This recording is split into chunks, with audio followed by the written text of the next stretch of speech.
the India of today is very different from the India of the Nehru era. I agree with that. Good. Absolutely. Well, this is encouraging. Okay. Given what I'm going to ask you, but that in Nehru's time there was a formal entitlement to any religion. You talked about the weight of history, but in a way, secular, pluralist, not Hindu-centric or Hindu majoritarian as today. Now, we can get into the legal, what happened here in which state. I don't really want to go there. I'll just say I'm making this as a general political, sort of philosophical. You referred to the weight of history and the new India. My question is, in this new Hindu-centric, Hindu-majoritarian India that's projecting itself, how do you think that affects relations in the region, in the Gulf, for example, amongst Muslim countries?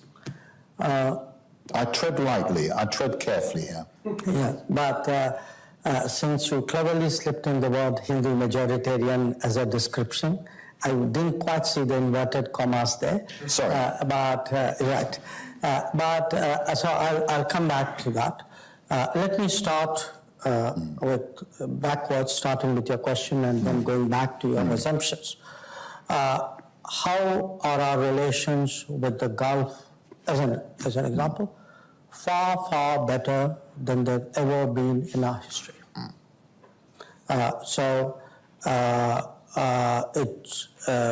would say it probably applies without exception in the Gulf, but certainly one recent example of this was the connectivity corridor, which we, the Saudis, the Emiratis, the Americans, and the Europeans we have signed up to do.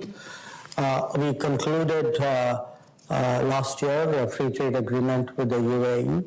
The number of Indians in the Gulf today is the highest that it has ever been. There are more Indians in UAE and Saudi Arabia than there probably are in the UK. When we look at it's not just energy, it's not employment. The relationships with the various Gulf kingdoms have really deepened in terms of security, in terms of culture, in terms of what we do, in terms of connectivity. And again, not just the Gulf, it would apply to some degree for, as an example, to Egypt, where again our ties have been very, very enthusiastic of late. So the first point which we all might want to reflect on is whatever the changes in India, and I accept that there are, in fact, I not just accept, I assert that there are some very big changes which have taken place in India. Clearly, those changes are very, very well received in the Gulf. In the majority. I see, sorry. In the Gulf, in the Middle East, West Asia as we call it. So that's the first thought, that these are apparently, from their perspective, positive changes. The second point, I go back here. Has India changed from the Nehruvian era? Absolutely. Because one of the assumptions of that era, one of the a thought which very much guided the thinking of the polity and its projection abroad, was what we in India, the way we define secularism in India. And for us, secularism doesn't mean being non-religious. For us, secularism means equal respect to all faiths. Now, what happened in reality, in politics, was beginning with equal respect for all faiths. We actually got into a sort of a vote bank politics, a minoritarian pandering. That over a period of time, I think, created a backlash. So a very powerful word in the Indian political debate is what is called appeasement, which is We've got some track record on that too. I'm speaking here only for myself. The direction in which politics went, I think more and more people started feeling that in a way, in the name of being equal, of equality of all religions, in fact, the biggest religion had to be self-deprecatory and play itself down.